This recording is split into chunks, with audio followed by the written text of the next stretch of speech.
నిన్న ఈవినింగ్ వచ్చిన ఒక సడన్ వర్షానికి అయితే మాత్రం ఎవరు ఎక్స్పెక్ట్ చేయలేదండి. ఇక్కడ మాత్రం ప్రజెంట్ మన తోటలో మాత్రం ఒక చిన్న యుద్ధాన్ని సృష్టించింది అనుకోవచ్చు. ఇదిగోండి మేము పైన రేకుల పైన తాటాకులు వేసుకున్నాం కదా, అవన్నీ ఇక్కడ కింద పడిపోయాయి. అండ్ అరటి చెట్ల చుట్టూ కూడా మనం కర్రలు బతుకుని ఇట్లా చీరలు కట్టుకున్నాము, కోళ్ళు ఏమన్నా చిన్న చిన్న లోపలికి రాకుండా ఉంటాయని.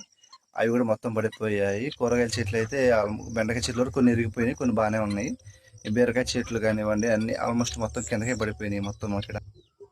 ఇక మునగ చెట్లు ఉన్నాయి కదా, మునగ చెట్లు కూడా ఆల్మోస్ట్ ఎక్కువ పడిపోయాయండి. అంటే ఎక్కువ వాటికి ఇప్పుడు కాయలు కాస్తున్నాయి అనమాట. సో ఆ బరువు కూడా కొంచెం ఇంపాక్ట్ పడింది వాటి మీద. ఆల్మోస్ట్ మొత్తం కూడా ఎక్కువ శాతం వేరులతో పాటు పైకి లేసి వచ్చాయి.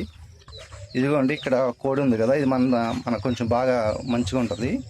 దీనికాడ ఇంచుమించు 12-13 పిల్లలు ఉన్నాయి. ఇప్పుడు కేవలం 2 మిగిలాయి. సో నిన్న రాత్రి వర్షం వచ్చింది, ఆ వర్షానికి ఆ కోడి పిల్లలు కూడా చచ్చిపోయాయి అనమాట. వాటి రెక్కల కింద పెట్టుకుని అవి నీళ్ళల్లో ఉండిపోయాయి.